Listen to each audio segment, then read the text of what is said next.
Why hello, ladies and gentlemen, and welcome to my brand new Let's Play. This is going to be a Let's Play of Mount & Blade Warband. Specifically, Mount & Blade Warband using the Florus Expanded mod. Anyone who knows my Mount & Blade habits, which is probably not a lot of people because I haven't played this game on the channel very much. I think I did maybe one short series that was never completed, which was basically me shoving the VODs from a couple of live streams up on the channel a few years back. That's basically the extent of my Mount & Blade over here, more or less, so yeah. That's as far as things go in that case. Anyways, I basically never play Mount & Blade vanilla. I'm always using some sort of mod.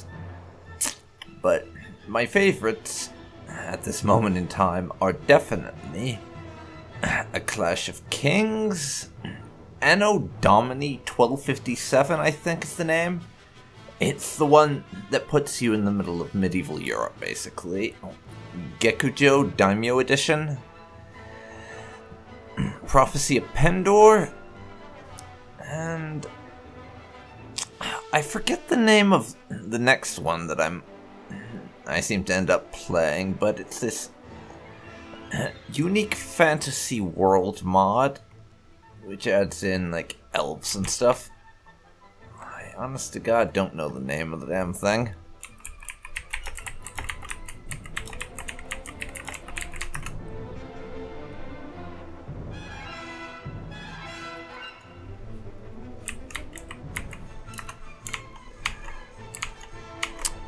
Oh, I remember what that mod was called now. It was Perisno.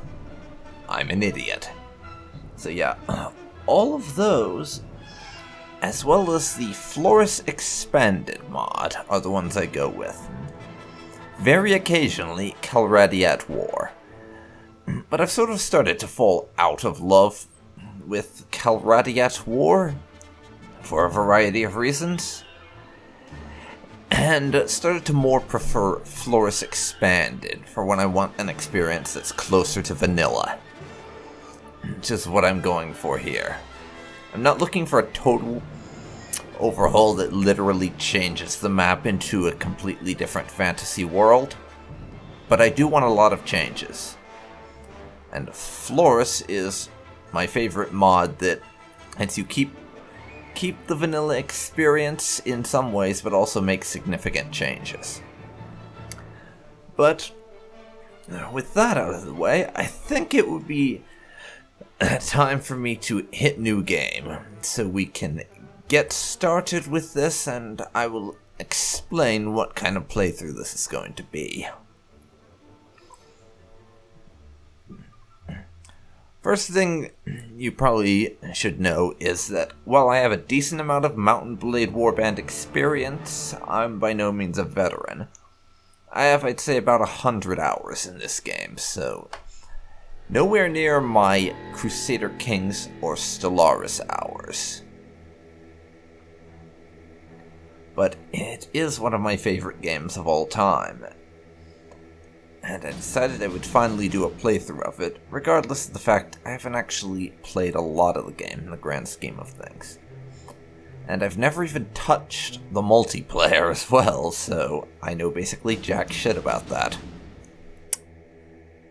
Anyhow, you hear about Calradia, a land torn between rival sovereignties battling each other for supremacy, a haven for knights and mercenaries, cutthroats and adventurers, all willing to risk their lives in pursuit of fortune, power, or glory.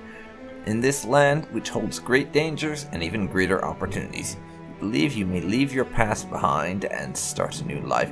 You feel that finally you hold the key of your destiny in your hands, free to choose as you will, and that whatever course you take, great adventurers will await you. And this is one of my favorite changes with Florus, the overhaul to character creation, in that you can actually choose everything at the start rather than going through a bunch of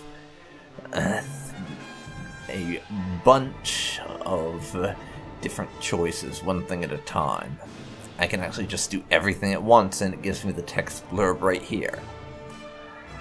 So first of all, I don't actually know the difference between expanded and reworked troops. I'm going to leave it on expanded, just because that's what I always do. I've never really figured out the difference, though.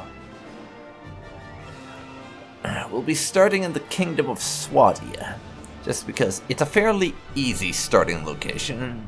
Gives me a chance to get to grips with things and all, rather than having to deal with desert bandits, mountain bandits, or, God forbid, sea raiders. If I was to go somewhere else, I can just start out and have to fight basically just looters and forest bandits, which I can deal with. Anyways, this is going to be a somewhat narrative-focused series, and I'm going to be role-playing it. I've actually already figured out what my backstory and everything is going to be, so I'll be back in a moment after I've got everything set up.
Okay, so I've got our backstory set up now. We're going to be playing a female character, daughter of a thief. We spent our early life as a street urchin and then became a mercenary. The reason for our adventure is personal revenge, and I'm going to get a little bit more specific with the personal revenge thing later on, after I read the whole text blurb. You were born years ago in a land far away. Your father was a thief. As the daughter of a thief, you had very little formal education. Instead, you were out on the street begging until you learned how to cut purses, cutting purses until you learned how to pick locks, all the way through your childhood. Still, these long years made you streetwise and sharp to the secrets of cities and shadowy back alleys. You started to learn about the world almost as soon as you could walk and talk.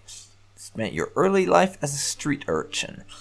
As a girl growing out of childhood, you took to the streets, doing whatever you must to survive, begging, thieving, and working for gangs to earn your bread.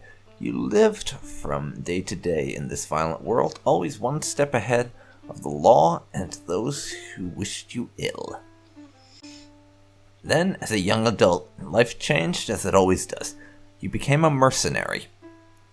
Though the distinction felt sudden to you, somewhere along the way you had become a woman, and the whole world seemed to change around you.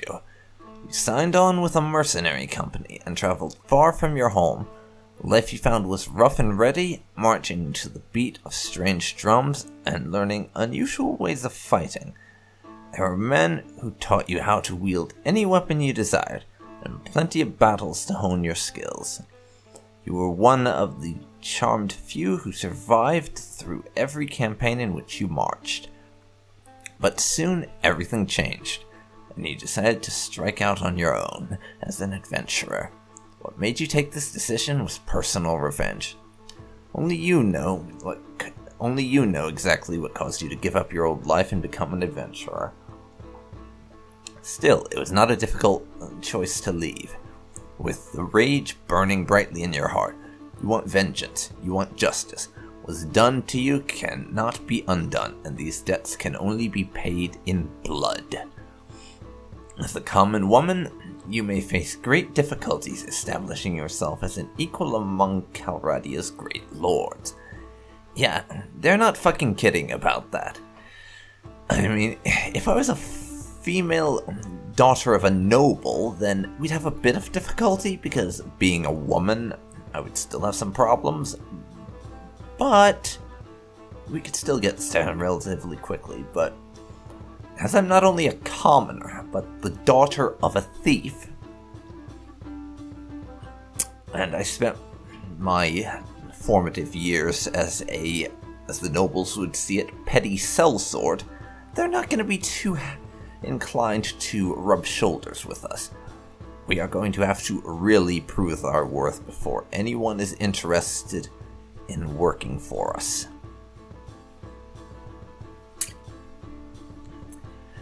And as for the reason for our revenge, which I feel like specifying, as it says, we spent a while as a mercenary, and in fact, we were still a mercenary when we got the news, but our character's father, was murdered by the Khergit Khanate. The Khan found out about some of his past crimes and decided to send his men to put him to the sword. Our character found out, and, well, to say that she was furious is putting it somewhat lightly.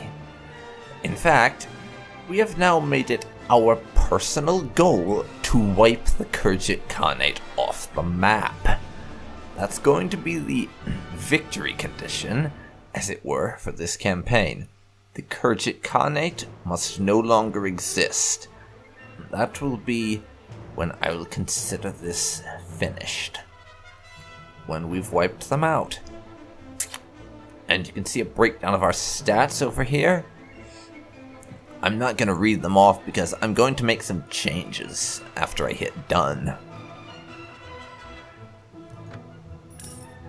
So, I will be choosing the saving policy of allow me to quit without saving, because I want to keep a couple of backup saves for a couple of reasons. Number one, I have had this game crash on a few occasions. It's a bit on the old side, so some crashing is to be expected. Also, because this is a Let's Play and I'm going to be recording it, because of that, I want to have a few backups in case, say, one of my recordings gets corrupted and I need to re-record it. So, because of that, we are going to be choosing that saving method. First order of business, though, I'm going to raise my charisma up to 7, and my intelligence to 8. I like to have all my stats above 6 at a bare minimum. And having my intelligence nice and high will help because I'll have a few more skill points to play with. We have 8 of those right now. First, I'm going to put a few points into Iron Flesh. Power Strike's already maxed out. One in Weapon Master so I can pump up one-handed a little bit more.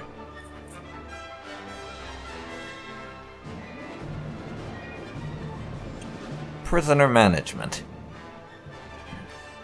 Let's just say that selling prisoners we take in battle is going to be a major source of income in the early game, and until I have 1 in prisoner management, I straight up cannot take prisoners. I'll put a point in trainer. that I find is pretty useful because it lets me passively train the recruits that I gather for my party, rather than having to rely on grinding them through battle. I mean, grinding them through battle is still going to be the most efficient way to gain experience, but this will give me other options, basically.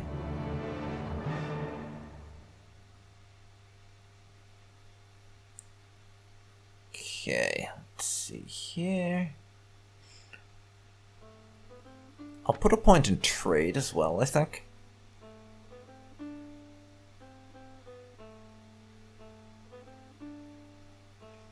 I need more strength to level up Power Strike higher, so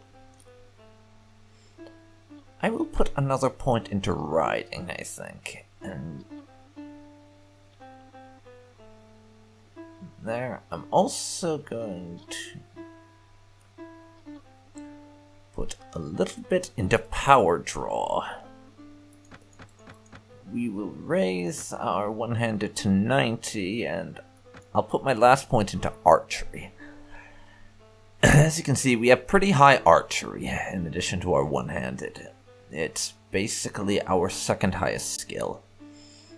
And I am actually going to try to play around with archery during this series. I've never really used archery in Warband. It's just been something that I'm generally very bad at. So I'm gonna try and practice my archery skills rather a lot. But as for our character's name, I've got one picked out ahead of time, and those of you familiar with my taste in gaming will not have much trouble figuring out where this comes from, but our character will be called Rose. And I will explain that. I just want to do the character customization first. Though I'm not going to do a whole lot. I'll change the hairstyle to be closer to red and... yeah, long hair like that. I think that fits.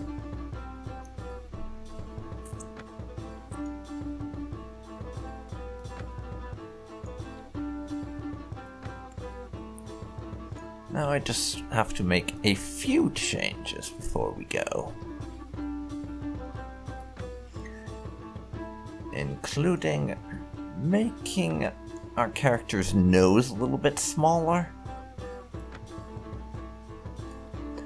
Because the unnaturally large and fat noses your characters come with by default, I find just infuriating to look at. It's just so hideous.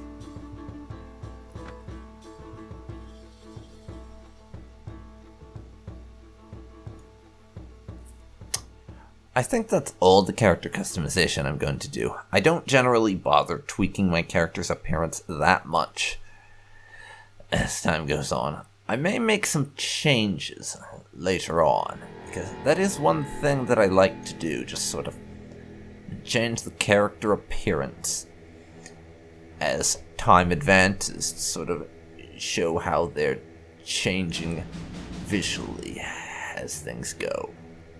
But yeah, this is Rose, and I will actually explain the origin of the name by now.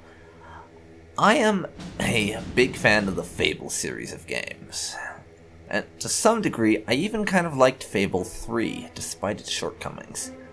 But of the entire series, Fable 2 has always been my favorite.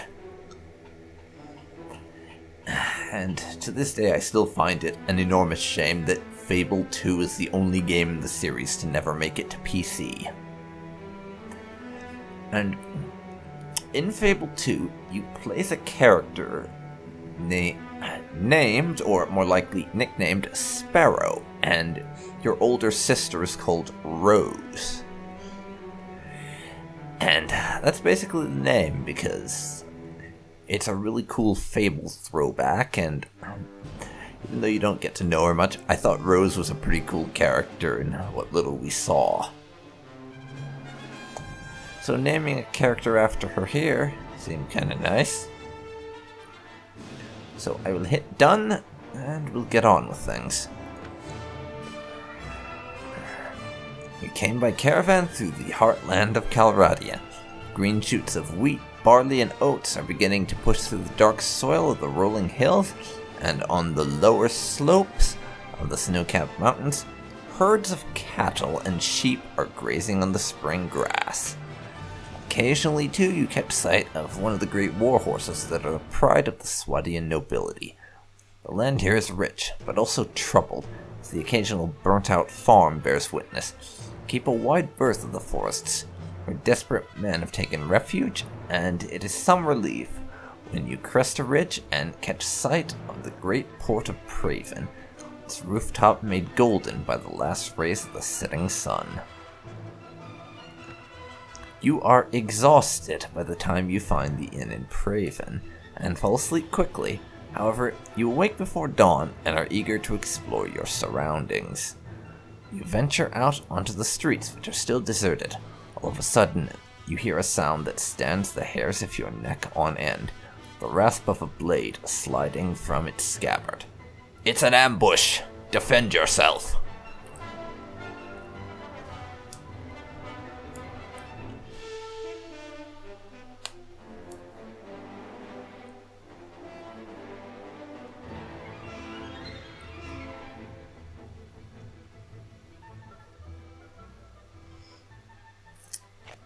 Yeah, fuck thrown weapons. I'm going for old tried and trusted, the longsword. That asshole has a bow. So, time for the other tried and trusted. Dodging around and hitting him with a very sharp object until he falls over dead. Well, as far as assassins go, that guy was not much of a threat. Let's hope he's different. Are you alright? Well, I guess you're alive at any rate. Not sure that we can say the same for the other fellow. It's one less thief to trouble our streets at night, although heaven knows he won't be the last. Anyway, maybe you can help me with something. Let's talk more inside. Out here, we don't know who's listening. The merchant takes you to his house. Once inside, he stands by the door for a while, checking the street, and then, finally convinced you have not been followed, comes near you to speak. And this is Ulric Fugger, aka Tutorial Man. We can talk to him to get, effectively, a free quest that will give us a bit of starting money, above the 45 dinars and a fish we start with, and the option to recruit some men. Now, the way I'm gonna play this is that most of the villages do not want to let us recruit soldiers. Really, they don't want to let us. However, this man, well, I'll explain the specifics in a second. Let's get his thing done, but I am going to do his quest. Now, let me explain my proposition. We've always had brigands in the hills, driven to banditry by war, death.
I don't know what my brother was thinking, A lad from a prominent house, out alone after dark in times like these? Well, I suppose you were too, but you're a stranger here and didn't know how bad things had become. He had no such excuse. But he's family, so what can you do? If you don't protect your kin, then people will start thinking that you can't protect your investments either, and I can't have that. No doubt the gang will soon send word about a ransom, but I don't care to pay it. Well, nice to see he's such a kind, upstanding, and generous member of society that cares for his brother's well-being, rather than just how it will affect his bottom line. Yeah, this guy's a dick. That's basically a given. So here's my proposition. You look like you've had a bit of experience with a blade. Oh, you mean I cut a man open right in front of you who tried to stab me? Yeah, I'd say I have. And more importantly, you must have a bit of fire in your belly, or you wouldn't be coming to Calradia to seek your fortune. So here's what I'm asking you to do. Gather a small party, track down these bandits to their lair, teach them a lesson they won't forget, and get my brother back safe. In return, you'll earn my lasting gratitude and a bit of silver. What do you say? Yes, I am most definitely interested. You won't be able to do this by yourself, though. If you try and take on the whole gang single-handedly, the hunter will become the hunted, I'll warrant. You'll first want to round up a group of volunteers. There's always a few lads in the villages around here looking for a bit of work. It's more interesting than tilling the soil or hauling water. They'll follow if you pay. So, take this purse of 100 dinars. Consider it an advance on your reward. Go round the villages and use the money to hire some help. I'll reckon that you need at least 5 men to take on these bandits. Very good, sir. I'll go collect some men from around the villages. Good. You can find me again in the tavern here in Praven after you've got your group together. Then we'll speak about what we do next. And yes, the tutorial, nagging us. Lovely.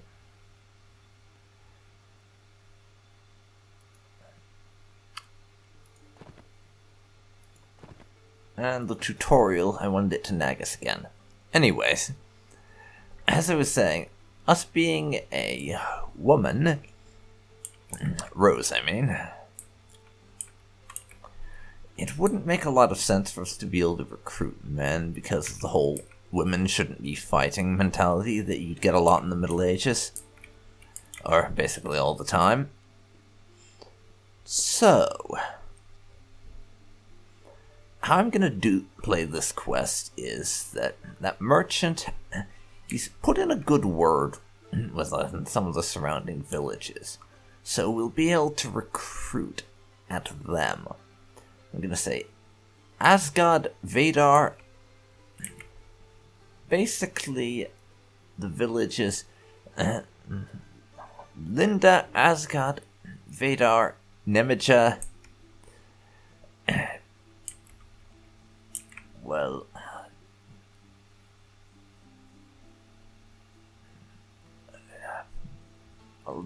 these couple of villages that are local to Praven, those two over on the coast, I can recruit at them because he put in a good word there that he has a young lady looking for men to do some jobs.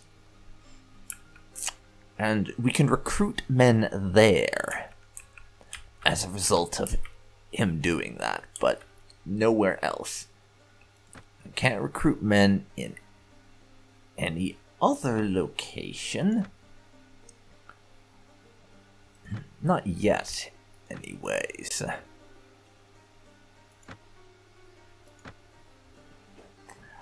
I have to raise my renown to 100 before I can recruit anywhere else, is basically what I'm saying. Well, that's a bit hard. I have to raise my renown to 50, I'll say, before I can recruit at other settlements in the Kingdom of Swadia. Once I hit 50, I can recruit at any Swadian settlement. When I hit 100, I can recruit at any settlement in the game. Until then, those local settlements I mentioned are the only places I can recruit.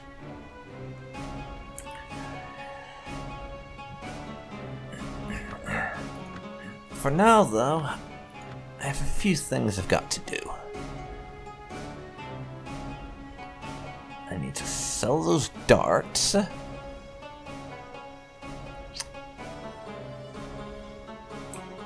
Wait, how the flip did I end up so far away? I must have misclicked. Oh well. Let's go and get us some recruits.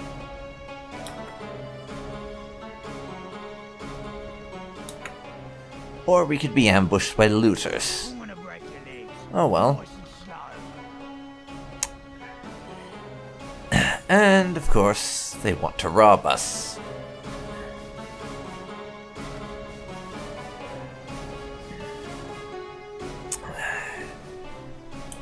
Well,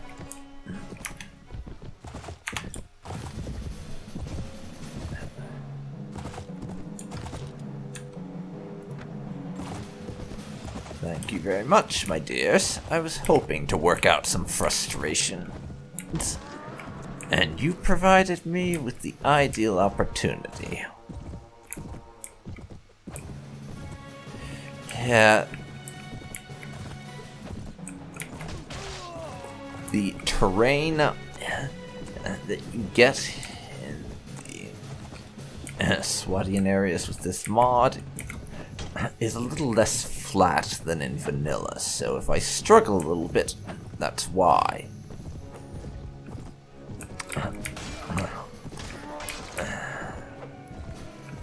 The terrain changes are one thing that I find a little bit irritating, honestly. Yeah, just because, well, it's kind of annoying that the hills are so steep. Because this is the only mod I've ever used that makes such dramatic alterations to the terrain. Which I still kind of struggle on how to deal with.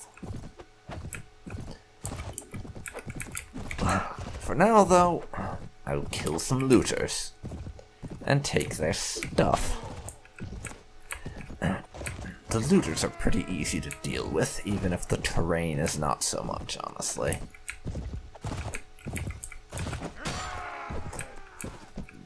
Apparently my background music has decided to take a vacation for a second, though.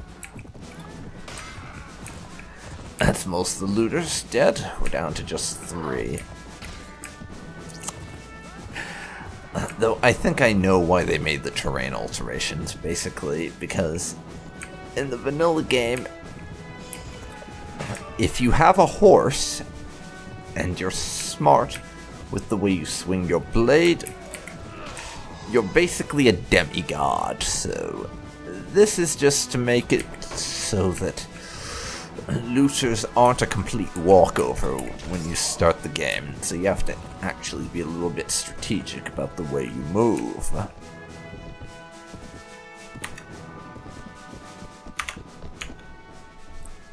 We won. They have some stuff for us. I like stuff. I'll be switching out our leg things, because those leg things, they are much better. Padded leather slaver armor is better, so I will use that. Everything else, for the most part, is just going to be sold.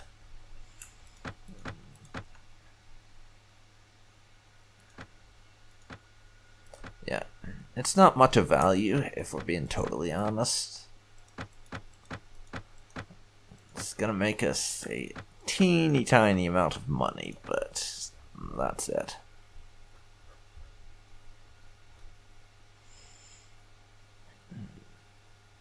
I'm gonna have to leave a bunch of it behind too. However, we did find one thing of significant import. A stick. And that is what we need. A stick. Head into the village and call for recruits after abusing the proof that Mr. Merchant gave us to get a few people to join up. We get 4 of them. Next, I'm going to head over to another village. Let's see about getting them to join. I'd like to get at least 10 men if I can manage it. That has us up to 6. Yeah, we want... blah blah blah. Tournament. I am going to probably not be doing many tournaments. I'm back. Sorry about that little interruption. As I was saying, I'm probably not going to do many tournaments just because the way they work in Flores, despite the amount of time I've sunk into the mod, I'm still not really used to. So nobody in Asgard seems willing to join us. Clearly, us being a woman who knows how to swing a blade is intimidating them a little. Let's hit Vadar and see if they have any willing meat for the grinder. Oh wait, I already recruited from there. Gah.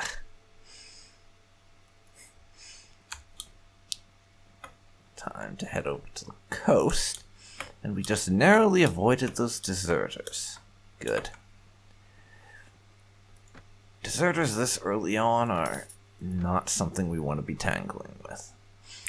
But now we have ourselves up to 11. I've got myself my 10 recruits. So I will head back to Praven.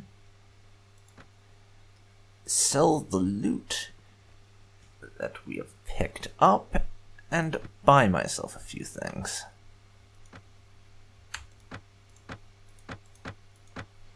I do not want nor need any of these, and note to self, make sure to keep an eye on the max amount of cash that the person I'm selling to has, because that is a mistake I've made in the past, just straight up not paying attention to the money that the merchant has in reserve, and I end up selling the equivalent of like 2 times what they've got. And I have to go back and declaim things. It's really a pain. So I'll sell that.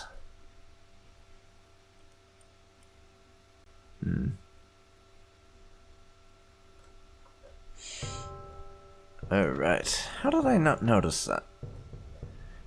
I completely overlooked somehow the fact that the arms merchant is the one that carries shields, not the armor merchant.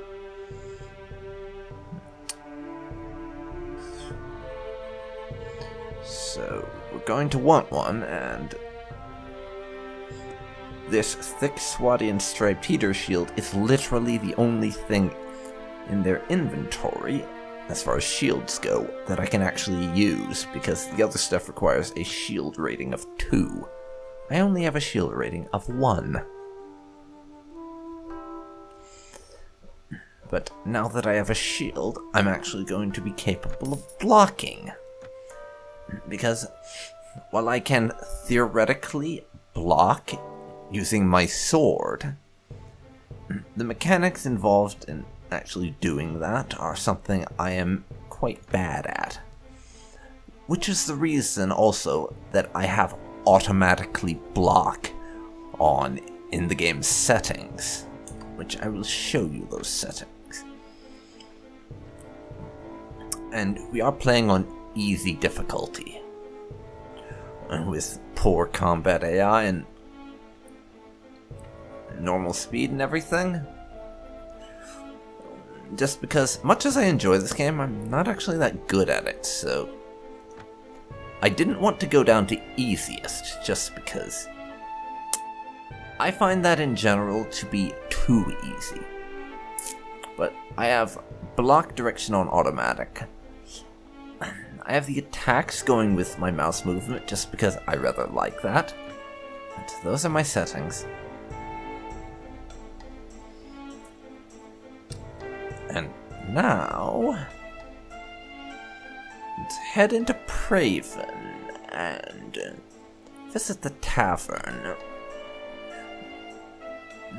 to go and find our merchant friend and let him know we have what we need to proceed from here. Missy Flores, who are you?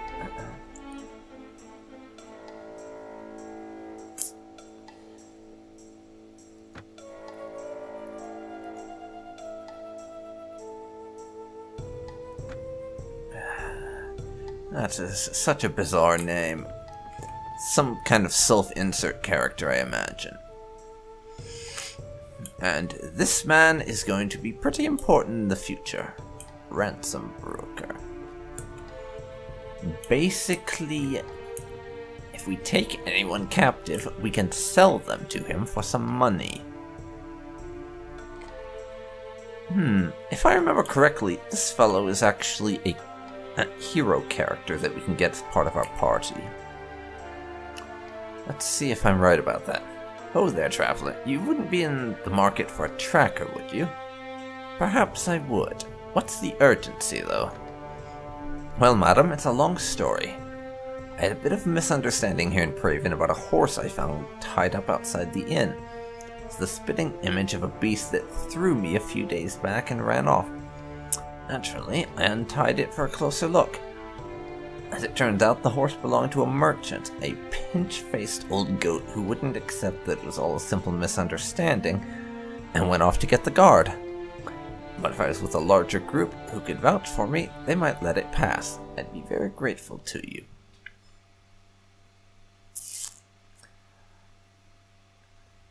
We would very much help thieves avoid justice.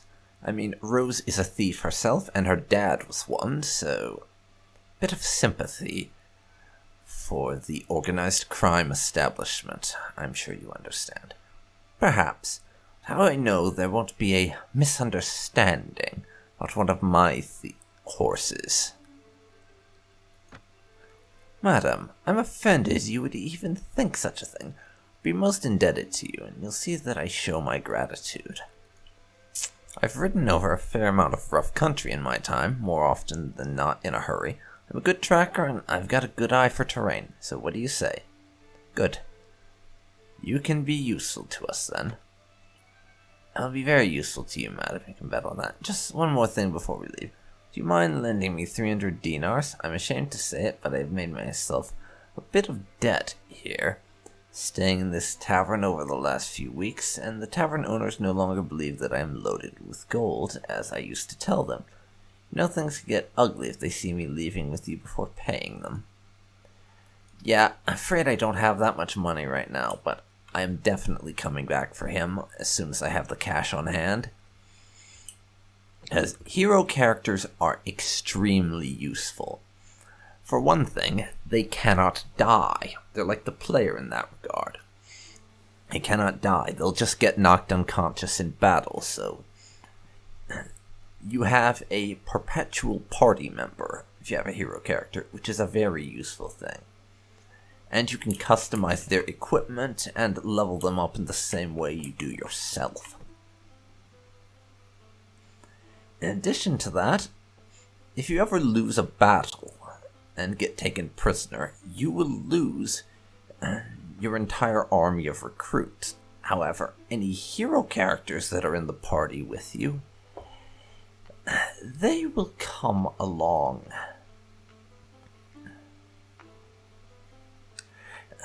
You won't lose them along with the rest of your recruits if you ever get taken prisoner, which makes them incredibly handy. But now, let's go have a word with Mr. Fugger. Splendid work. You've hired enough men to take on the bandits. Now, travelers entering Praven have told us that there is a small group of robbers lurking on the outside of town. I suspect they are all from the same band, the one that took my brother. Hunt them down and defeat them, and make them disclose the location of their lair. Very well. I shall hunt for bandits. Our quest log has been updated. Time to learn where the hostages are. And that's the band of robbers right there, but before I take them all, I am going to save.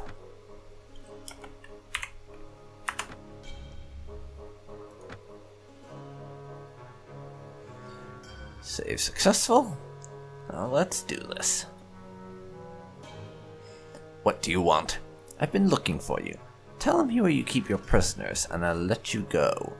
You have a mighty fancy shirt and a mighty fine mustache, sir. It would be a shame to have to ruin them. Ha! Those prisoners are only going free if you pay their ransom. Did you bring any silver? No, but I brought steel, and you're about to taste it.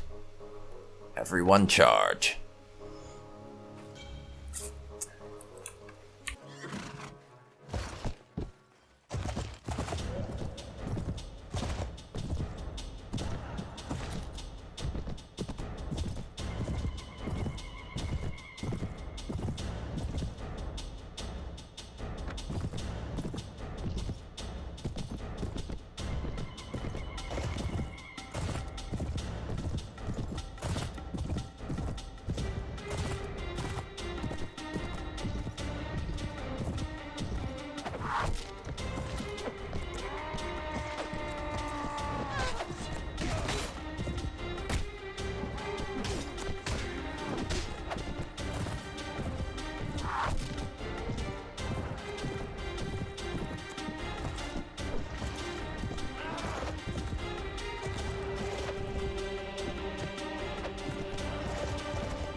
Aye, spare me. Spare my life. Let me go, and I'll go far away from here and learn an honest trade. You'll never hear of me again. I'll spare your life, but in exchange, I want information. Either you or your mates kidnapped the brother of a prominent merchant in town. Tell me where you're hiding him and give me your word that you'll stop troubling the people of these parts and you can go free. Oh, bless you, my lady. Bless you. You've done the lad no harm. We've been keeping him in our hideout near Vadar. I'll describe the area nearby in detail so there's no mistaking it. We get a bunch of stuff we can sell out of that, which is nice.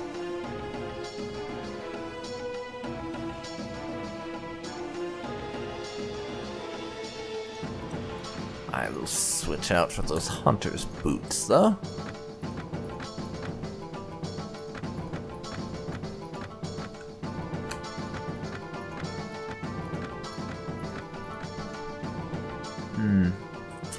Right now I'm wearing a +10 helmet. Had to check, but no, none of those will help. And I get 25 coins for that. Now we head back to the merchant and sell off all the loot that we picked up, which is To put it bluntly, bloody fucking useless. I mean, I suppose I should keep a little bit for when... what's his face? That hero character joins our side, but honestly, we'll be getting enough of it that I don't have to bother. But now that I have a half-decent party size, I need to buy a bit of food.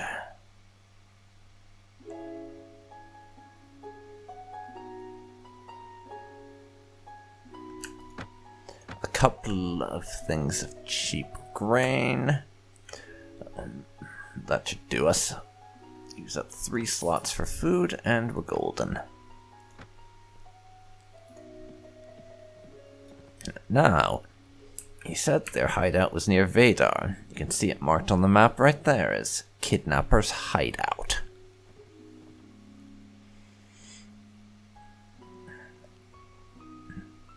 And that, I think, is where we will leave it for this episode. We've had a good start. I took on some looters, managed to get myself a stick, and we're reasonably well equipped to get started, and soon to be in a position to get ourselves our first hero. Next time, we will assail the Kidnapper's Hideout, kill some bandits, and rescue the merchant's brother, then get paid. So, thanks for watching, and I will see you next time.